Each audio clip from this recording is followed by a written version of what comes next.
tailor tatou kalam falo lav after tele lava tama ilo lo fa ilo ang alei lo fa baun after ilo le lei after ilo wa meton atu after tama lo puinga malo tau singa lau le ngai ati matou mai lava le so la se o ina mo watu la ilo na no fo after tele lava tama avano le lei fo yo na maua matou te so matou tatano matou wa ai e te mai lo le le ya te matou after lo upo lo fi pa ia ngale wa fa tonu fa poto matou ni matou sa va li ma fa ya lo wa to yang pa ia lo matou so ni mai e te ma il fa soina talaina matou tala no he lo fi pa ia la no te inga im fa yo na fa ma si pe lo la ngau ona matou langa tau tua mas sa vali o motama so ni anga le fu etama yo pa ni sona no mai talo mai tapa mai so ni lo nga pa i la to lo le ase mana o le ase fa no te inga o lo la to lo o la vo le tu fa fu talo le tu tali mana fa fe lo ai ma na lu e tu mano lo nga pa yo la tu anga le etama o na nei matu umalava mai lava lo ram tsaino nei pukala se yo no fa mangalo i matu se mo matu la ono lo so Facebook amen yale tua o te tau fi wa fa no nei tel tu tsa mo wa fa au tu fa dua mano la fiafi o le foi o matu nei toale tau tail nambu wa sau va na tip tau mai va na tau a lo lango pele tsangar va na fo lak o te fi la ie fa talo fa tu sa bo mai la vai mala tele se pa ie por feeling por tu pa ia war suayo fa feringa tau lang au fa penga au fa nga ringa to fele tua tamali in foi launga o tamama tina matua ma lo sonu se yo o lava yo tatu fana wichi fa cho lava fa talo fo ma fa filoi fa tulima o ma pa anga ma sani me missiona Global Kingdom TV pat fi fa talo fa tu ma lo fa malos ma lo sa ma lo le fi tai tunga ni aso I fi au mga lwenga la singa sa fi nga yai ia le tu le tatu tu la tamai ia I toi time fi ni ia fiafi atu fa talo fa tuai ia kala ma sani nei fa o wina ole Laoai tupu ia pe ona fa so toi foi ia ona ia le aso lulu ma le aso lulu ia fi fa talo fa tu le sunga fa ton talo fa ma se foi le sunga feringa sta mai ma lo le sei fo manu ia le sunga le fo fongo le tatu o kalame sunga le fa au misa ia fa tai fo I mole nei lao ma nim seli ia fa fo ona mo se ava noai wa fo ile tatu por kalame fa au wa ile fiafi ma leva yaso ia ele I la lo fo se tala ne fiafi ia fa tala fa fo ile sunga tu so ona ma lo fo ile so po mal ne fiafi ia wa tatu por kalame ia e la wa tatu nunga le wa o mona vatule fatulima mal fatalo foile tai tai o pokalami ia e fi fatalo fatu na yo matou matua fale nganga sunga ia freti maltina ia tise ni va inga le fiafi ia fa pe foi au ona tofia le tua o lo fa pena ona mai moama fa fonga mai so se maotama so se lawa le fiafi ma lo la vale nga lulu e fo le va yaso fa tai te talo fa tai fo lang o tato ainga o lo mawai pele ma los ia wale au onanga ma tato misiona ile li ma lo le so fo mo wi alo la ile li nawa atu fo ile au fa talo fo ia su fa to no ne fiafi ia pe ona sila mai ia ole o kalam fa wa ole la ai tupu ia de o ba ngal do to I male su ga fa ina nei ia ole lua tupu la mta pe do solo O le mtau pe suma riva le ana whaasoa i fo i mea su tōna ia toi nei. O le se e mai lea o le tupuru e skia. E a vea ma tupu ma tai o le tuainga le 𝚟𝚒𝚍𝚎. Le a fo na tatou mon mawina mtau pe suma riva. Ia mea fo na tula i mai le amatamatanga mai fo na fuari i mana fuainga a tupu le e skia e i whaingofie. Sa ui fo i whawhitau, whamatau mai a asuria. Ai, o le ki la vai a nena ova ai e mta upe sumalihiva o le tatalu.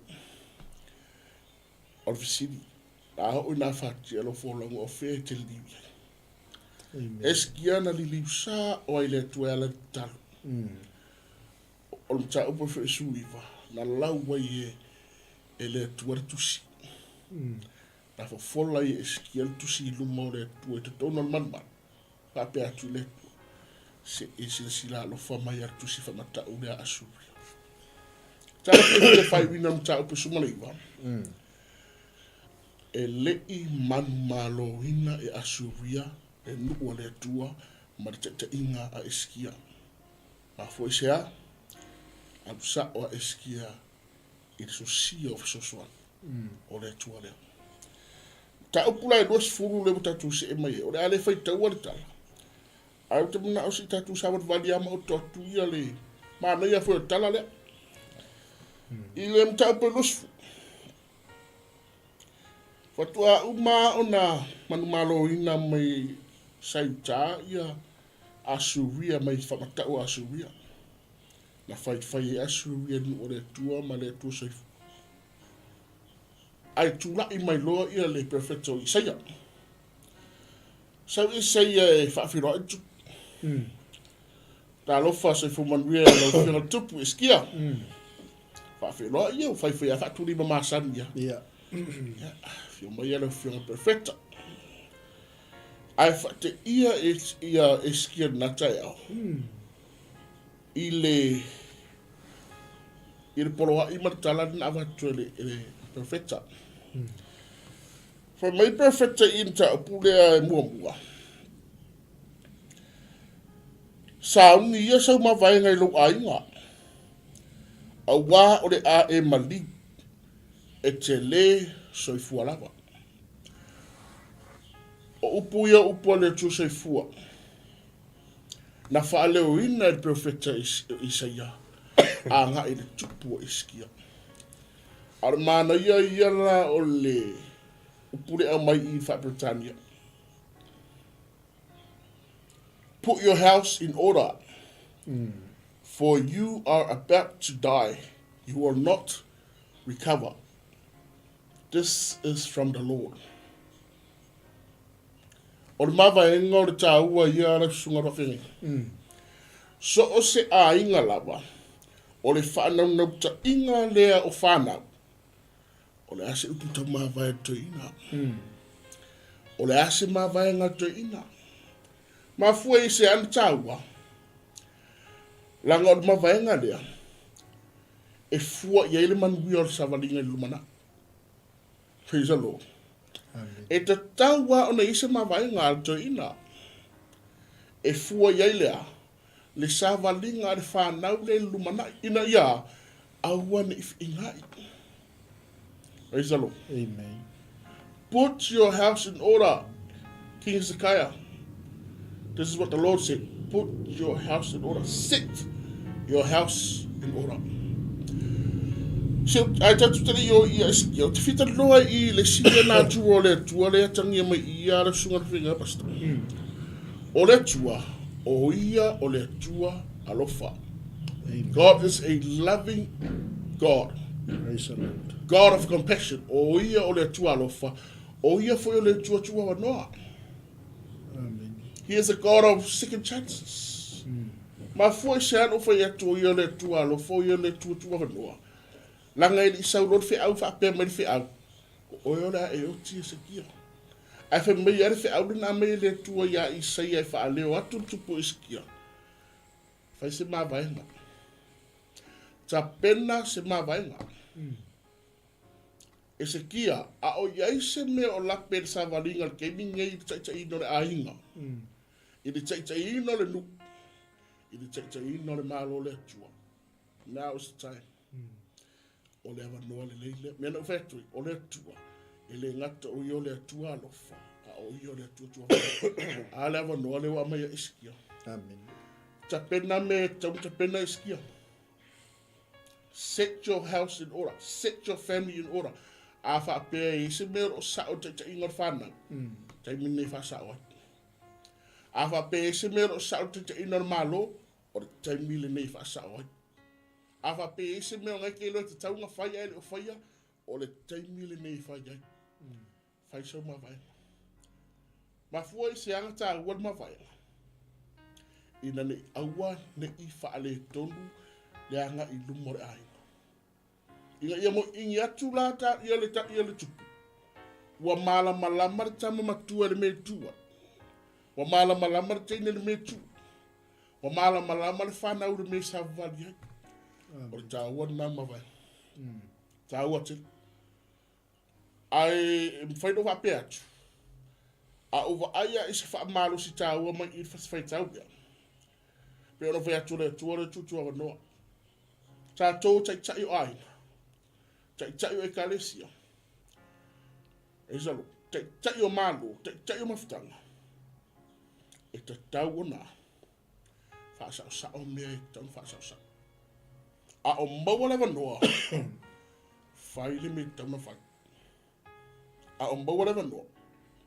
Whaasau sa. Set your house in order. Molea, mole manuia lumana. Mole lumanai, male manuia. O savaringa. Pero talanga kunga kunga upua absta mai. Amen. Ole mata tia ia upura mai ia perfecta. Ai o fai o le tualo. Langa ole saude fe mai. E saude tala o out. Ai te o mai e malapta inga. Ai kere mo i. Fa sa o melea. Fa sa o ala. Ton fa sa. Ai te le mo ini atu. Leave a legacy. He's alone. O mai tātou tai o ai. Tai o mafutanga, tai o ekalesia, tai o malo. Leave a legacy. Set your house in order. Fai so ma vai na. Ia mai o io mo mala malama. Ia man bia sa valinga. Ala sunga. Amen. Malo whaasoi. Lo sunga taita. Māta ngofia fo ile. Tala ina ole. O le tatou Laoai nei fiafi. Ei. Toi fia fono whapipi i lava i le tūlanga leo wa. Oia i le tatou Laoai nei fiafi. Ole fe au ma le sa valia perfecta i le tupu. Ina ia sa auni pe tāpena se ma vaenga. Ma sa auni o le a e oti. A ole mea lea e pe e malia i le whalongolongo fo i mea fiafi. Pe o nei whaasoi. O le atua tua wanoa. O le atua e nate tāpena a inga. O le atua nate toi whaatūlanga, malo, nuu, maso se whaala poto ngā lava. Lea laua au maile avea i male sa vale perfecta tangata eskia. Esekia a o maua loa wanoa. O lo taimin nei e toi whaatūlanga le ilo ainga. O le taimin nei e tā pena le eisau mawenga peila e moni e ia le whaasoa maltala ino o tātou tāupunia fiafi. Ia mawai atu eskia. Ai atu lai mai nisi esekia. Ia pe ia upo sa moe. Pa u se toa atu lai se toa. Ia mawai atu le tupu po tangata eskia. Ai atu lai mai le atali e soli a aoi. Langai matautia mena whai al tamalo. Matautia le a whai o le te muli ta il tātou polkalame o le Laoai al tupu. E matautia. Le si vaenga le an whaasoa toa i le sunga taitai. o le tatalo. O le tupu o se tangata tatalo. Le ala wa mai fe au. E lo fa pe o sui ai le, o sui ai fe au. Al mele tuli atu le fiafine i le tomua fo ia le sunga 𝚟𝚑𝚘𝚎𝚘. Skia toi whatulanga Laoai. Toi tapena Laoai. Ia masa uni sau mawainga a tatou wawaila i taimi nei ma le soifuanga le o tatou iai. Pei o taimi e tuli ai whanau. Le ase tala le toi inga, le ase tala le o matua e pa uma i lona fofonga. I toi taimi, mai se o peila le taimi leo o tali oti. Ua a mai le aveai.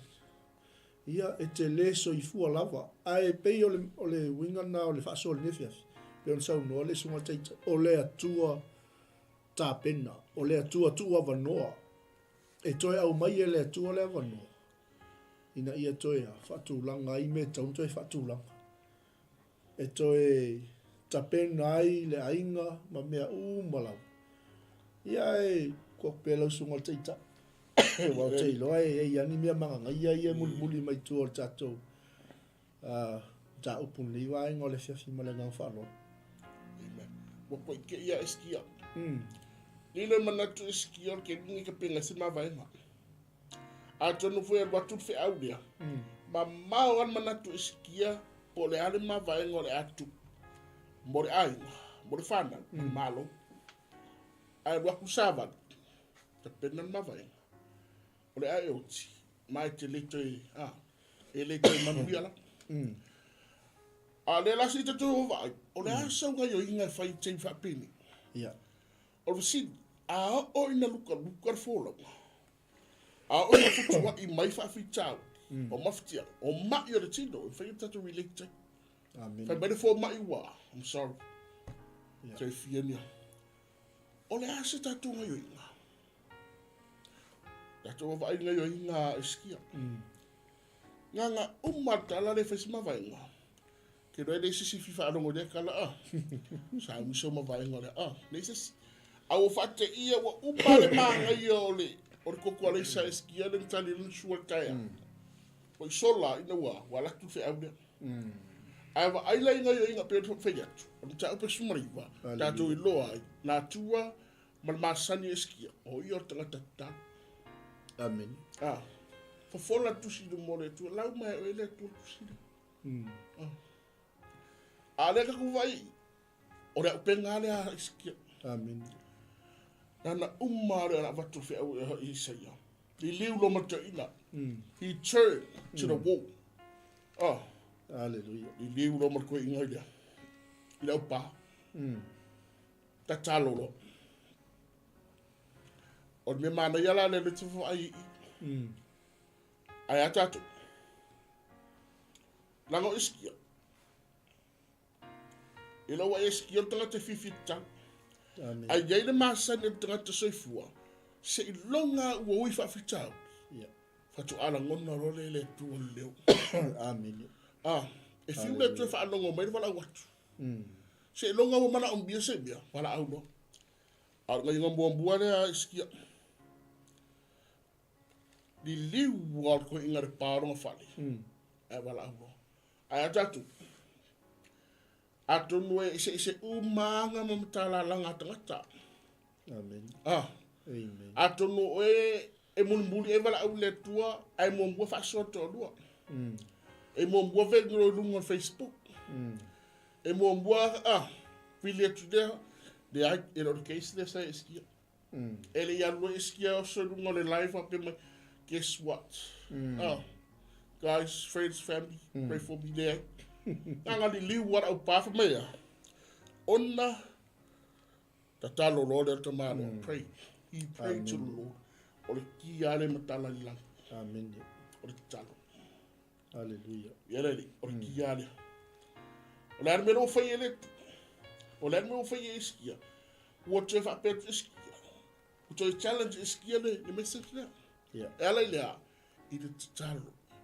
E wha meto ina. Ia wai, o te ai o yatu. Pleaded Ai oi. We vai stanga tai ai oi ati. Ke re masa ngira wan ia au se jo ia. Ai oi merka mi ki ala fasi as ki. Asa.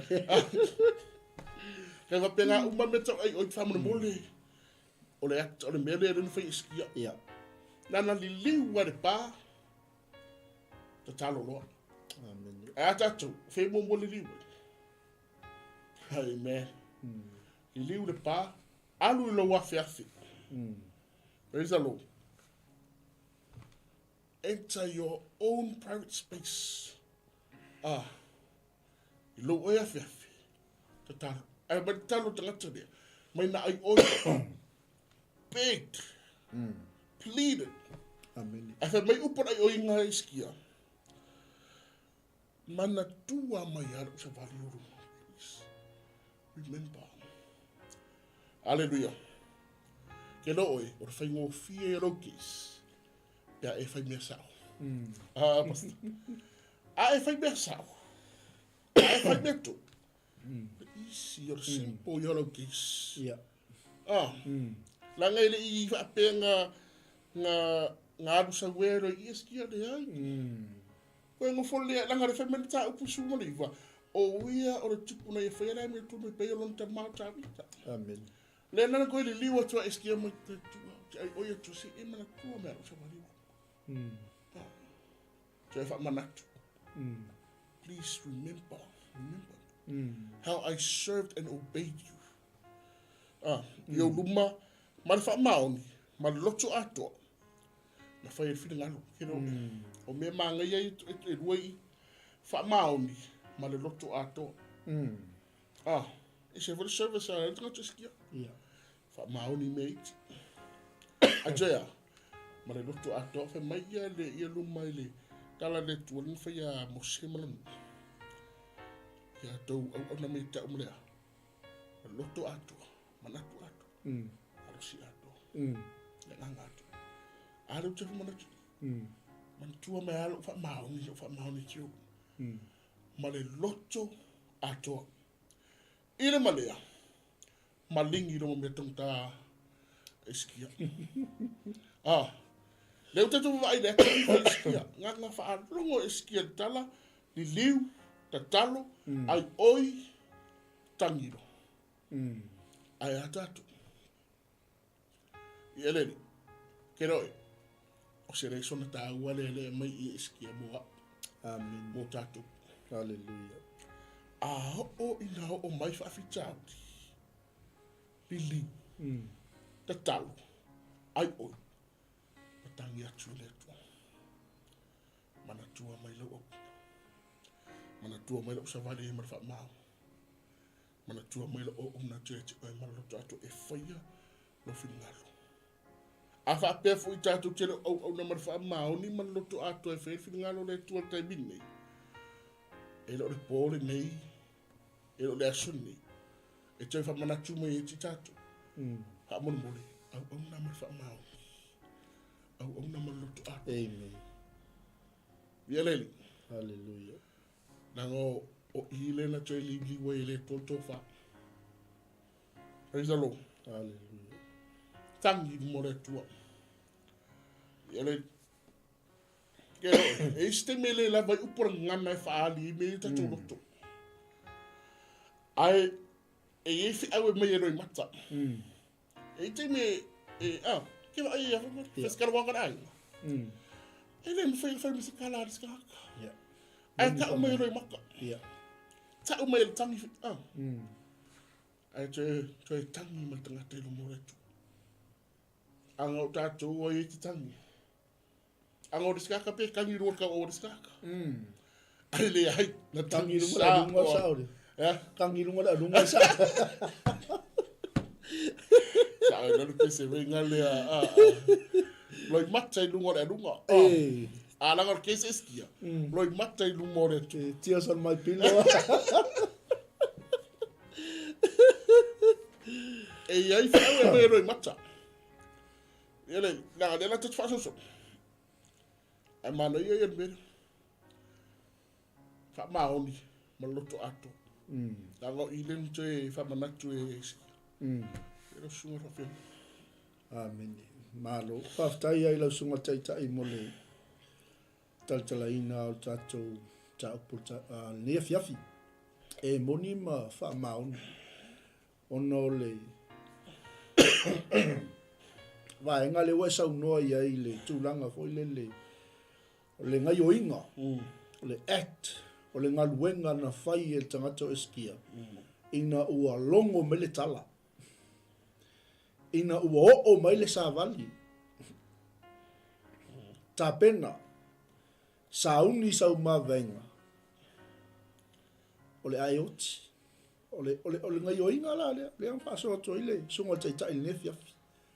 Ese le mana ia o le vaenga lea. O no le tātou te malamalama i le tangata o eskia malona tūlanga ma le i tua inga tangata. O le tangata te talo. O le tangata na ami o tonu i lumo o le atua. Le la ua o mai lo le tala. Ma ngai au vaenga i nga mention na tol whaiwhi apa. Mai o na whaasanga leo eskia i paolo na whali. Mata talo i le atua. O le ngai o inga le. Pe o le upa pe o tani le sa ta ua. Basta o le turn. O le whisili mo tātou le whiawhili. O whea ngai ki whaasanga i ei. Pe ao o mai. Longo mai se tala i a te oe. Se mea e te whaalongo atu e le iloa po wheo le ai whaasanga i ei. E le iloa po wheo le ai maua i ei se tali. Alo ngai o inga ling whai e te malo e skia. O le oato e whaamanato e se kia. Le taimi ao. Le taimi ao ngā lue ma le whaamaoni. Ngā lue ma lona loto atua. O le ele whai mai tangata o le tupu. Le atua. Ia e manatu mai. I lo usavali o ruma. Ma le whaamaoni. Ma le loto atua e pe ona. Haso atu sunga taita. Ia.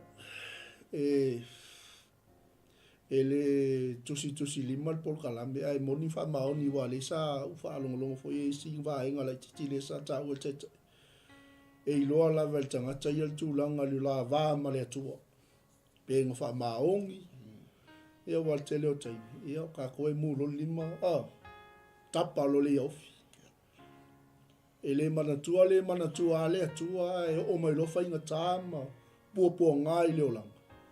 Ia whato a mana tu ale atua ina wa wha tia le fōlaunga. A o le act la le al tupu. Turn, pray, ask God. Ia ma tangi atu i le. E se mtauti. O le lausunga le whaiwhe au. Johnson, lausunga bisa. Ono le matango fie lava le vaenga le wo o tatou tatanoanga le nefiafi. E misalo le e sila fie ni sol tatou a inga ia se o atali ile o Joshua. Ia. Ia na ia se taimi sa whapena o na o ini whainga tā ile. Taimi fo i o lona whanau mai, sei tu lo. A o le tatalo la leo no utuwa. O le tatalo leo no utuwa i to tonu o le whalma ima o tangi atu i le atua, ma o wala au atu i le atua, ma o whaasanga atu i le atua, ma o ai oi i le atua, ma o whatu i atama. Al taimi lea i le pulu nau o lo loto i le upu a le atua. Atama, ia e manatu mai lo savali o luma ma le whamaoni. O lo loto a toa, o lo malosi a toa, o lo au auna i a te oi. Ai alofa mai, se o atali i a Joshua, ia alofa mai. Pe o le winga leo whaasol nia fiafi. O lo pewa ka tango vole toi, luki le atua, whamanatu i le atua, o le iai le mautinoa, ngā makua i oka, tu ina atu lota tangata atoa, ma lota whaamaoni tate au auna i leli. Ia lo mana ia foli nia fiafi. Le ngai o inga leo wa whai el tangata o eskia. Le anga ele o iai seisi mei tu ato le. O le tala le walongo mai. Le ala wa alu lorta ia le tangata o eskia. I le tūlanga e tauna lua. O le tangata ta tālo e pe ona saunoa sunga le taitai. Se tāua le ilo ta tālo. E whaalata ina I tātou I le nofo a li I o le atua. E whaalaina tutusa ina ai o tātou loto ma le fatu o le atua po le fina ngalo o le atua. O le tatalo ina te avea I tātou I le mamalu o le atua. Ese le matautia. O le tatalo ina te whapena o na whaatupu le alofa. Tātou te alo lofa I le atua. Ia malanga whaloa, la sunga taitai. Na alofa Pero fai atu, o le fai ngō fia I o le ke spea whape te savari ma whamaoni. Amen. Lea ua mori mau fisunga whiwhea. A lea ua manu ia. Ia la tali atosu. O la marusi. Wao. Fai whapianga tona lai. Lea whamtatu wa vai te tala lea. Fai mai I le fai upefu. E wha. A ole I o ia I se kia I le patu loto. I found my Isaiah, sorry. I found my network. For your 2 years. For your chest, you take your own. O fa longo I lau tatalo. Ua o I loa o loi mata. O te wha maro loia te oi. Amen. Ia leri. Ele I o ia Isaiah, le profeta o tangata o le atua I whafo ma le papaolonga o whani. Amen. Ai te whai mai ale tu ia Isaiah. Fo ia tu ia Ezekia muambua o le tai o lo mu. Mea ngaro ke mga oe kau point out to te harni. Go back and tell Hezekiah, the leader of my people. Aewa ai ne ia I action na tangata rea. E atangia mai ai. O ia te ta. Amen. E atangia mai ai. O ia rea. He is a leader. Ai atato. O atangia o tatou wanga mo tatou tatsu savalinga o tatou te ta. Hallelujah. For ya ke loe. What an example. What a legacy that King Hezekiah has painted here. Amen. Ole ma wa I whaataita inga o whaataita inga. Lea na wali me Ezekiel I mo re malo Israel molo na ai. Malo saita. O ataia. O fōringa wa aiaia. E atangia mai ai. Taita. Amen. Fo iatu. Isaia fo iatu Ezekiel taita yoro. Ua o whaalongo I lau tatalo. Not prayers. Prayer. Kasi ka kalo lenga I. Ai atatu. How many prayers are you waiting for an answer? If you need to tell all if I just tell you there. What time? Ai fa mai. Ele tu o whaalongo I lau tatalo. Kalo le whaka au nge yanga yoye. Amen. Le fatua au mane yana tangi lotu wale ya tupu iskelu mo le tu. And I have seen your tears. O I loro I mata. Praise the Lord. Amen. O le fe awe mamoli mai lo mata. Amen. Me arata tu te Laoai. E le I mamaya eski. Le mata upule.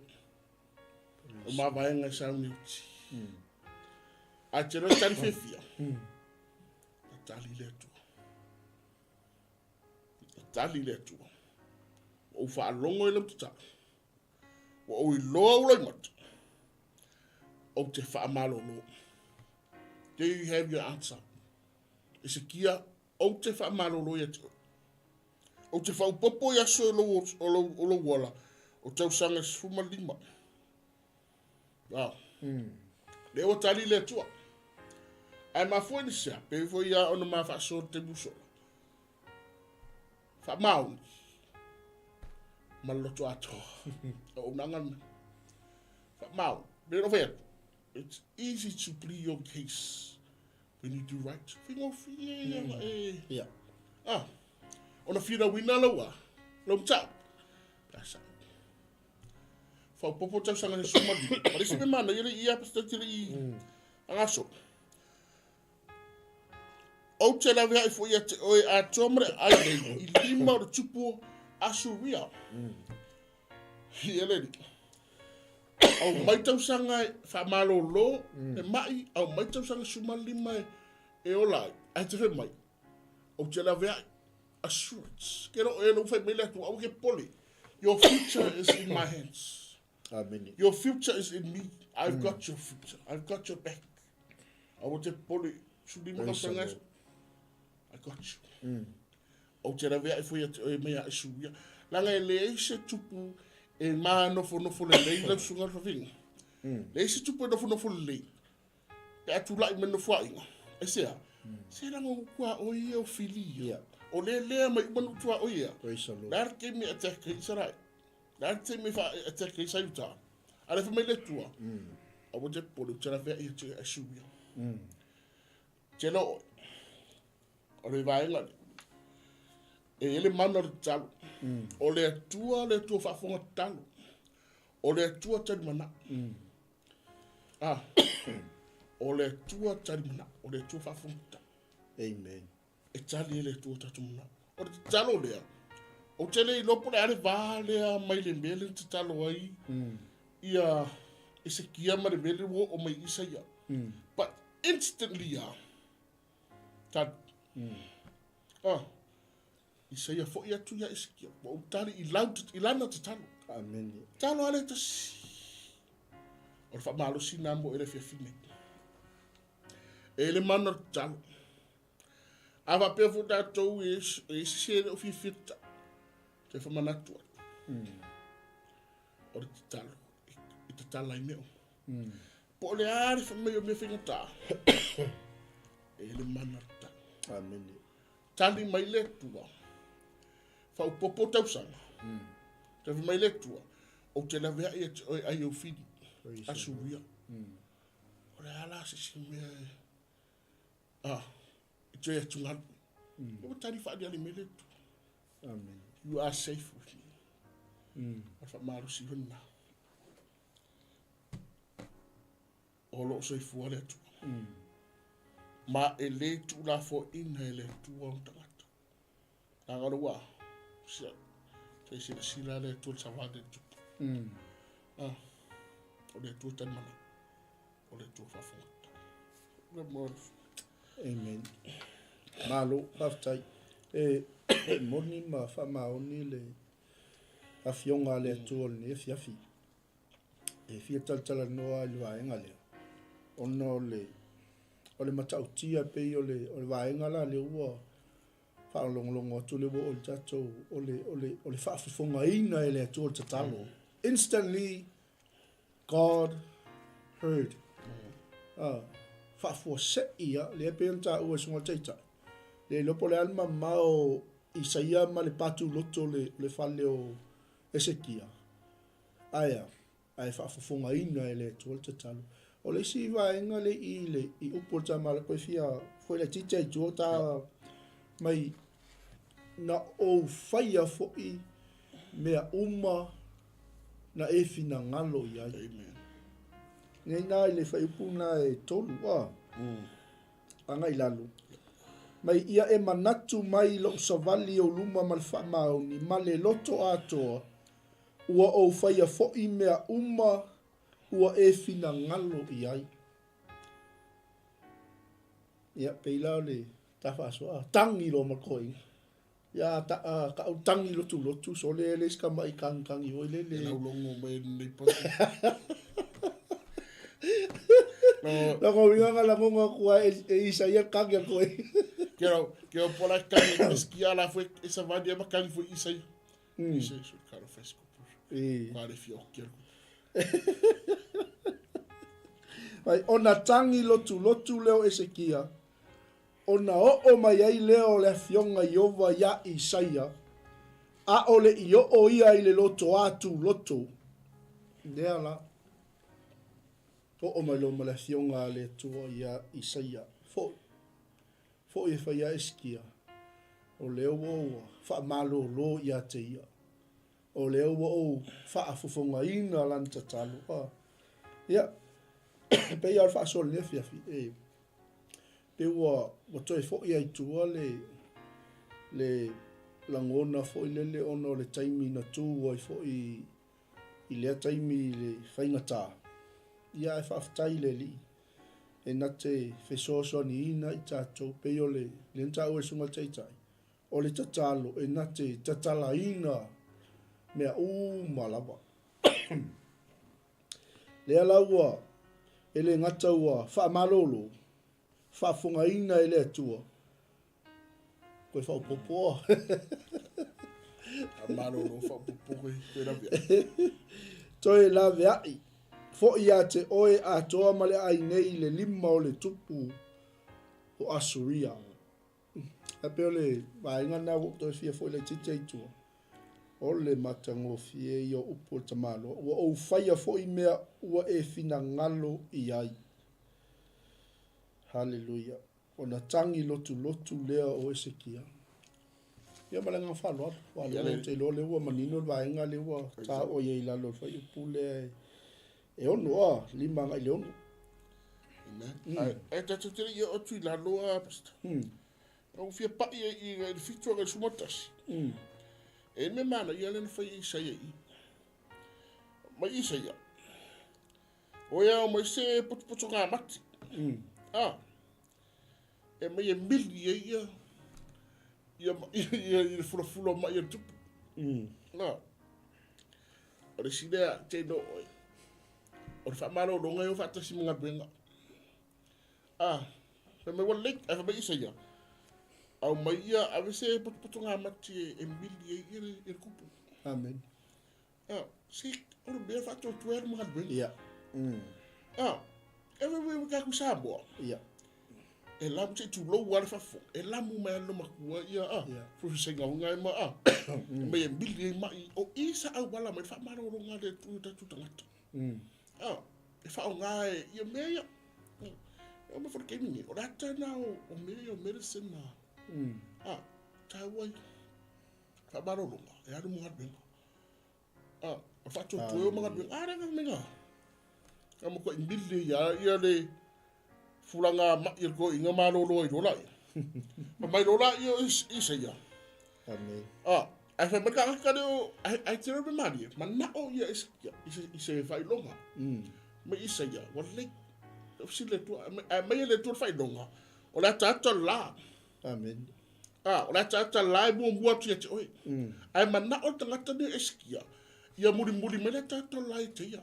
I tatu te loi sa ai le fio kiskia. O le mea fia potinga I. O leo o mana fitalai mai le tu ia iskia. E malolo. Ai maha o iskis fai longa. Amen. Maha o iskis fai longa. E lea ngam tatu o masasari lumo le tu. Amen. Ia leli. Do not look for a sign. Yeah. Do not look for a sign. Walk by the Spirit. Walk by the Word. Au tatu te oi fai longa. Amen. Se la kemi o afetanga te fai longa. Ke kele me fai longa o nga ai. Ai, Amen. Ia ela kai maro sia kwa upu ro sia me. Yeah. Ma upu foi ale mori tata o le malo. Amen. O me langa o fite point out e te sa va dia. Langa manga o is fai longa. Ja, is fai longa si le ku sa fai longa le. Ko malo lo ya ko mga aswailo. Nga kongo. Sa langa na tu hare fatangata. Se e mo e kala e manga o assurance. Se ni se me si le pura. Amen. A tala fifia. Manolo eskia. Amen. O tali le tu talsanga eskelo na li liu. Yeah. Tal ai oi. Tang. Amen. Tali loretu. Mai letu. Ke malolo. Ko fa popo asu. Talsanga suma lima. Che la vea ia. Amen. Ata tua ga imus. Yeah. Ole sfurudua ngai la no suto. Nga o mai tangata papel nia.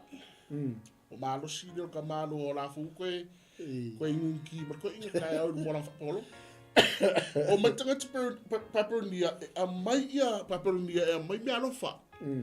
Martala mai se o makua mai e a mai mea ia maku whaalongo le sa whinga e mata o tulia fo ia ai. Ia. Ngasi ti. Le asinga me o.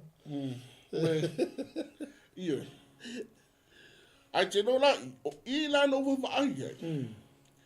Wa a maka un kau shift ia le. Ia tangata no iskia. Ia. Langa e ere menen fai iskia i. Wa talia iskia tangata ni. Ile malea. Wa nga whaali ma isosia ta ma ainga o le oloa a rio auro o mea manongi mea le lei a toma fale a o penga o mea uma. Ngā ari whaali tangata ise tangata papelonia. O le sini, o le ale whai ia. O le a singa mai lea ma le mere u whai iskia. O le ale whai ia. Amen. E tasi are me ka o mai eke. O mi wikar kupu. O wha maurunga tupu. O mi mikal ma. O mi wikar ma. Nō mga rapatala, o le atu a singa o mai maka makai. Whaali atu le mea. Whaali atu le mea. Au tangata ni o tangata ese. Te lo o ero wha malo siti. Be careful. Ia. Whai tete. Langa ora fili, wha pēnā wala fili. Maka mai aere. Ka mea te se ruet vai. Ia. Ubang ruet vai, ruet king. Ubang vai mai. Pasinga mai a pe manga ia. Ko se ko ko ko. Ko se ko puki sal pera eva mai. Amen. Pēnā umami or fili. Amen. Al merang fa mai ngam ko kalia mar fie eskia tangata ia. Ia mai whaali a kule mea. Ai te roro wha maro siti. Ai te tatu tangata tatu se o siti. Be careful o su siti. Ai te. Langa eli whai te i eskia. Ia. Eli whai te. Ana o mera singa ma ia. Pawar kali whafkai. Tamangu iare. Aro ma ia mai. O bai nako ki whiwa ai lai. Whiwa ai ka ora fawar ko o warenga. Whiwa ai. Whiwa ai mai se ngā wa. Pe o mimika malo pua wha morunga e pe wha whetu. Pai ngalo wha malo longa le tu. Ngalo. O sola. Ai sea. Se nanga o whete. Wape sori. A winga mai kupo papel ni e talatane e mai asi. Whai tete. Be careful. Matala. Ia. Amen. Ia tātou matala. Awa ke e na tupu sa awa i saia. Eskia. Rara mea u whanongo pisa o mai ia. Kākara wo. Oi kākara wo. A mai eskia. E ora au papelinga o mani kuri me kupu mai asira ma. O mai asira ma. O la nare mea nga whai ngā e vai. Au tang whaali mai ia. Ewa aila ia. Amen. Whaali mai ara susia te ma ainga. Au penga o auro o awia. O le nuku o le atua. Saita. I tangata e seia. Hallelujah. Praise the Lord. Whai tete ina inga o ia re whili ia. Ia lo fia fia. Wha mai boa ia ka malo. Ai watu whalongo le atu. Ale perfecta.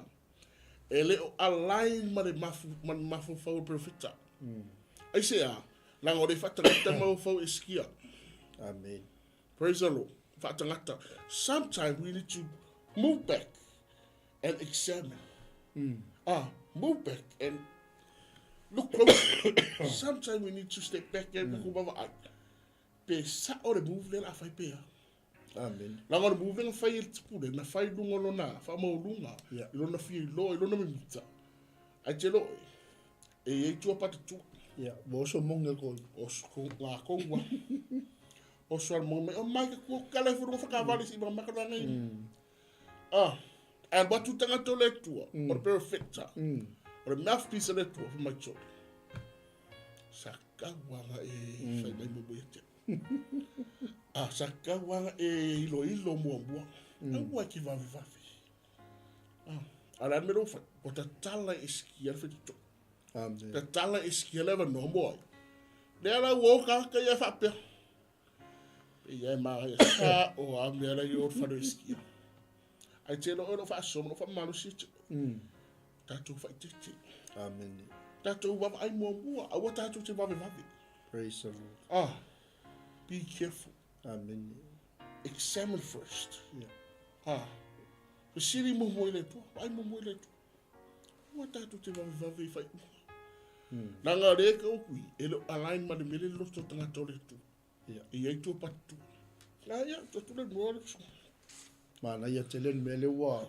Ale wa. Tau pasi e male a falta tau. Pasa.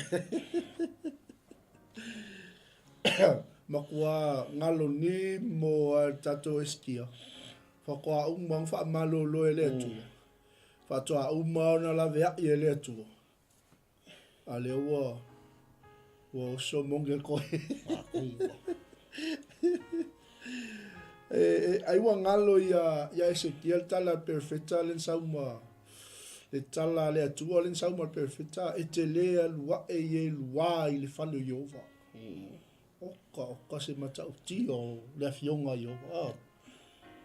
Anga ka marusi al koe inga soli. Makala ba whakawa na koe. Mai. Papelia. O mai ya. O le ata le o mea le taimi le e tupu la vai le soifuanga le tatou te iai. Maua o le manuia, maua le malosi ngalo atoa le. Ngalo atoa lava le pongai. Ngalo le mafua anga. Na mafua yo na maua le manuia. Tatou wa vai ei. O le matua i va venga le belen tupu ia. O le ale atama le sona le momoli mai ia te i tatou. Aua ni tatou waf. Whangalo le alofa o le atua. Aua ni o tatou o ese mai o tatou whamua. Nganga a tatou wawa ai nei. Pei mai wa o i loa au loi mata. Mori wawa ai. Tolu mei ia. Whafunga ina talo o i loa au loi mata. Whamalo lo ia te oi. Ia lawe ai lo. Ole matautia mele. Ole ava noa, ole na au mai le ava noa. Le tatu a mata ole tu ava noa. Le langa tangi le tua. A mai le fau popo tau sanga e toi tulu i ele soifu. A le wea kua e sel melo fa nga ia. Mato i ngalo a toa ia le va venga. Ole sile me pe melen tatu fa soifu ni fiafi. So le umalo lo ala esa ili se fa ilong. E lo pole ani si mea le mana o lo malo lo. Ale mga o se fa ilong. Ai nai le. E fai poe valu anga ilalo a. Mai wo fai atu fo eskia ya isai o le ale fa ilonga. E lo ai e fa malo lo mai Yehova ia te o te alua e ai le fane o Yehova i e lua. Vi ele li. Taimi a tātou te pe o le upule sa tā o pasta o le assurance a. O le taimi a e o mai le wha mautino anga. E le anganga o le tua ia te oi. Koe ke pai kua. Au ai ke koe papole le tūtau anga vale malo i tūtau tamutau. Po le leo e toi wha. Au ate toi wha longo se leo. O le wha mautino anga wa mai e le atua. Wha malo lo oe. Wha tūlanga lo a inga. La veai. Wha afunga ina lau tatana. A nga i peirum. Awa le il mangai. Le albero kupui. Ia. Pe yang sau noa le sunga taita. O le se o le si o manga ea. E ke asosi ai tu lou le ngangana le fiafi. Tala vou.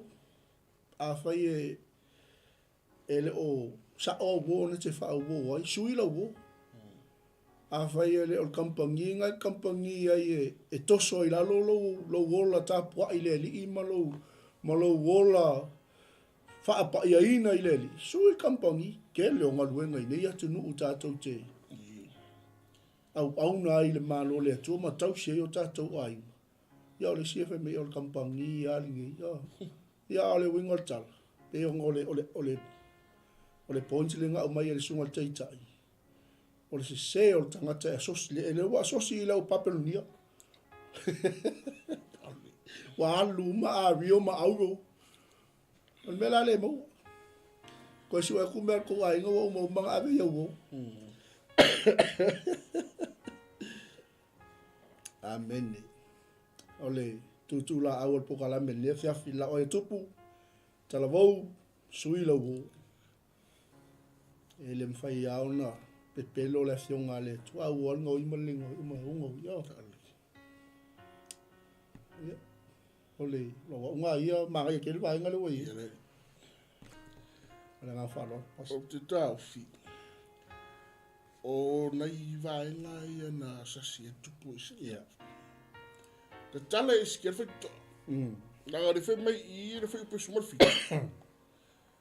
Whai mai i sei ia isi kia whauta e o mai o nā so. Ia wei nā e ai atua i paperenia o mea uma i lau whani. Me e ring whaat. Nā meni. A tōma mea ua whaaputuina e au tamā o ma ailaia. Ave uma mere whare, ma mea maia. Maia ngā ka mai. Wo o maia so nei, e le to ese mea tasi. Nā tuti ave fo inisi o watari. E tupu mea te oe. E whānawa e oe. E a vea fo i lātou ma e unuka. I le mauta o tupu paperonia. Tupu tangata isi. Amen. Ona vai atu ai leo iski e aise. Wala leire fionga le tua i whamai e. Au siri, e iai ea le manuia mar whamaoni i la uolanga. E koe iai ea se siamangu ia mar whamaoni i koe la uolanga. Pena vai atu, tutu atu le ma pita i atu fo i le. E upo le tua, whai tete. Whai tete. Amen. Langa aro whamai ia, aro ta leo tua pata tua la le na uta ua. Tangata i ele nei te tāla i lewa noa. There will be a time e o mai tangata ni.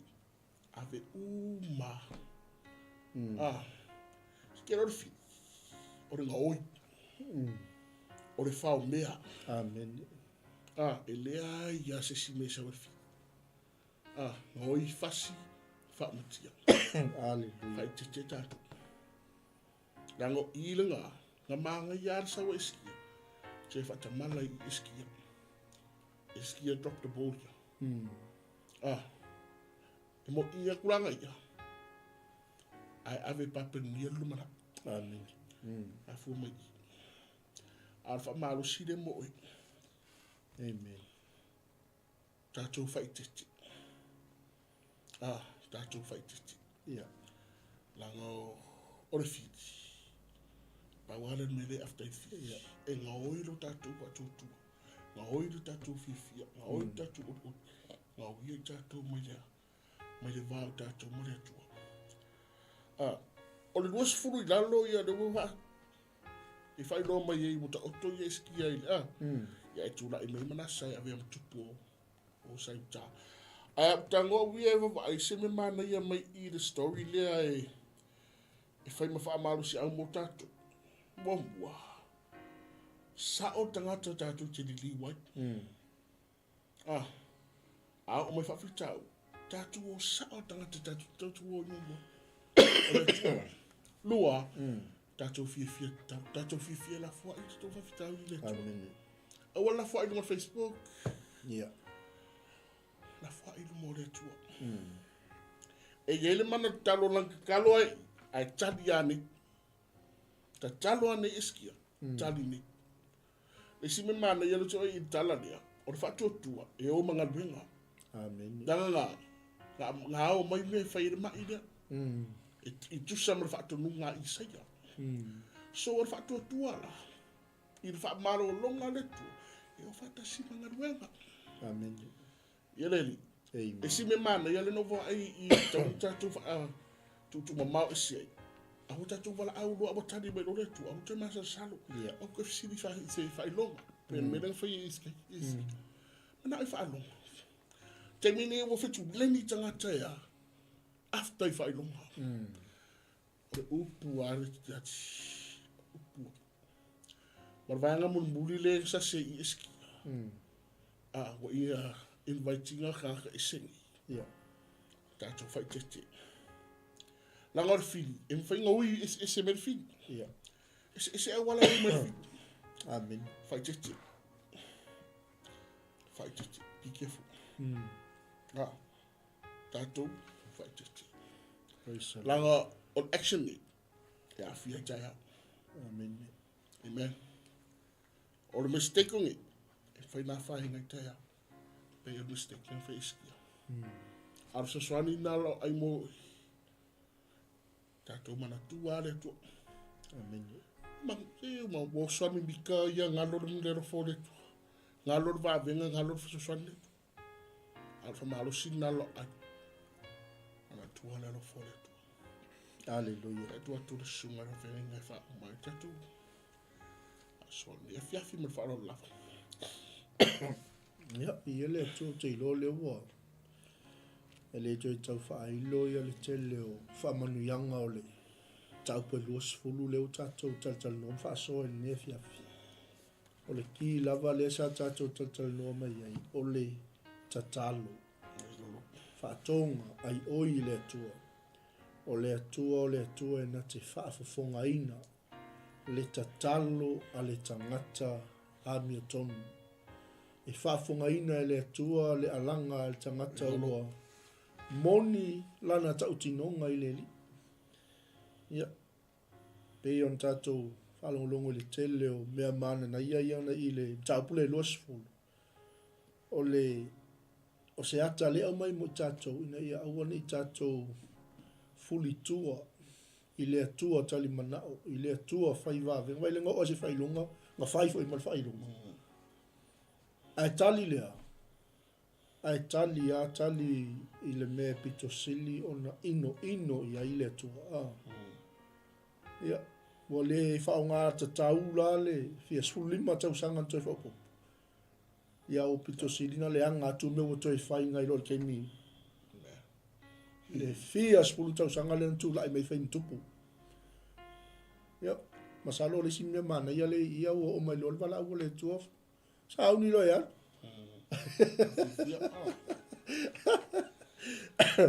Ai le o mai wala au mela le mo an malu sia vai dia. Ngalo ato le. Ande ka pasado. Ia o se ia o nga mo tatou. O le fangu mai lava mo tatou. Ina ia tatou mana tua le tua pe upo tatalo a prayer of a righteous man. Tatalo tangata mi tonu. Le tua ye manatu mai lo savali e uluma. Ma le whamaoni. Ma le loto atoa ua o whaia foi. Mea uma ua e fina ngalo i ai. Amen. Ia o te iloa, pauleo se whaalau te lenga o tatou. Taftai atoa le sunga teitai. Ia ole no foia foi le fōtawita le nefeafi. Ia leo mau foi lewa noa ngā lue toi ma le au na le tua sunga ia Pastor Misa. Ia ua foi tatou poka lame wha wau i lewa yaso ma lewa yaso. Ia malenga wha aloalu Pastor. Ia leli. Mo le tula ngā whaftai. Tatou wompaanga. Mafuta mai. Ia talo lava ia o ngā upungulu ini o tatou o au na. Maro siai pelo tatou savalinga. Ia tatou loa whai me tatou te whai tete. Ia me tonu whai rea hai luma. E waftai tele lawa ilo mafuta mai talo ia. So sani pere mano rea ngā pa ia ngā rue ino tatou ola.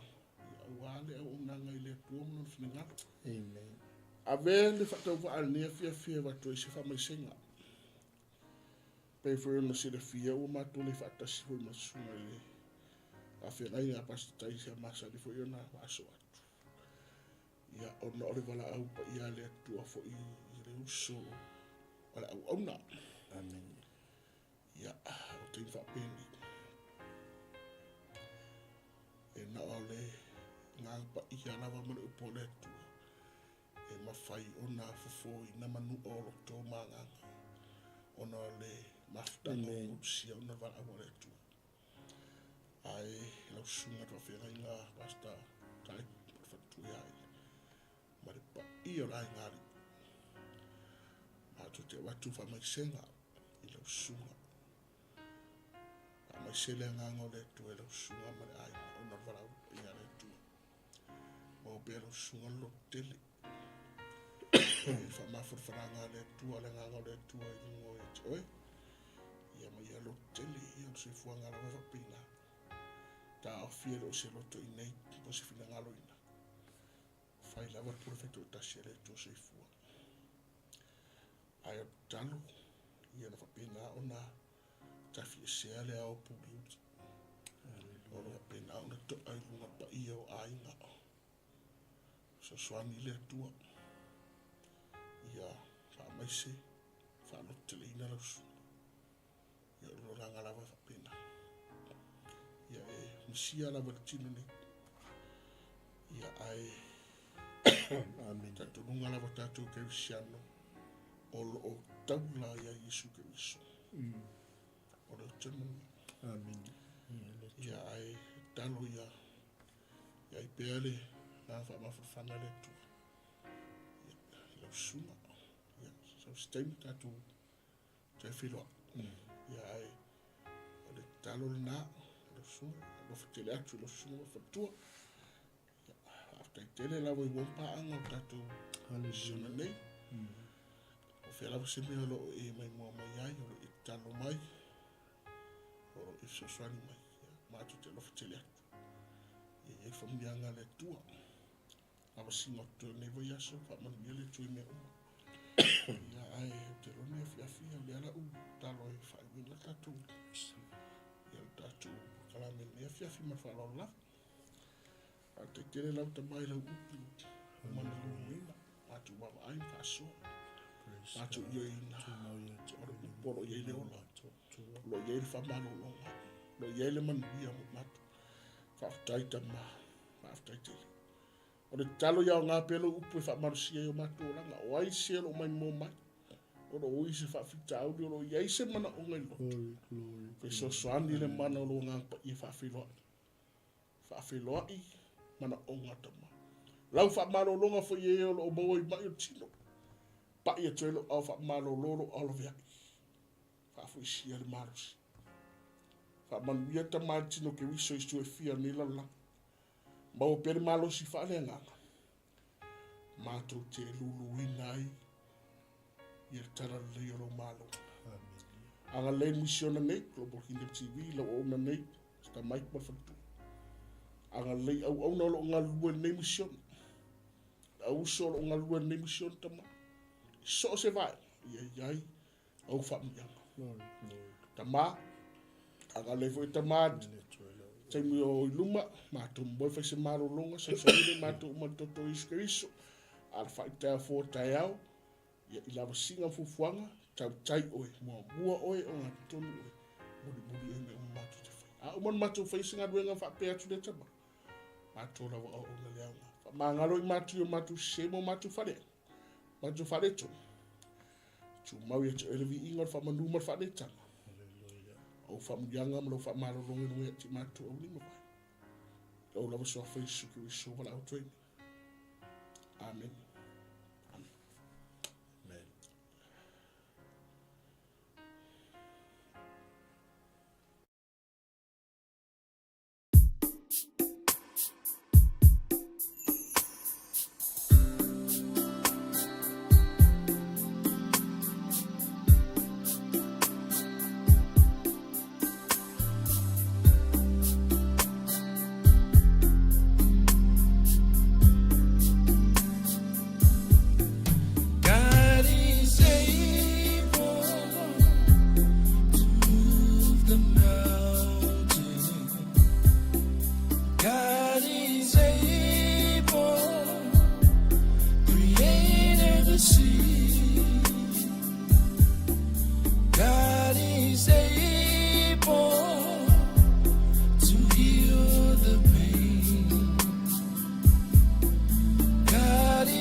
is able, created the sea. God is able to heal the pain. God is able, He never changes. When the strife goes on my way, when the stress control my mind, when the devil makes me fall, but God is able to heal them all.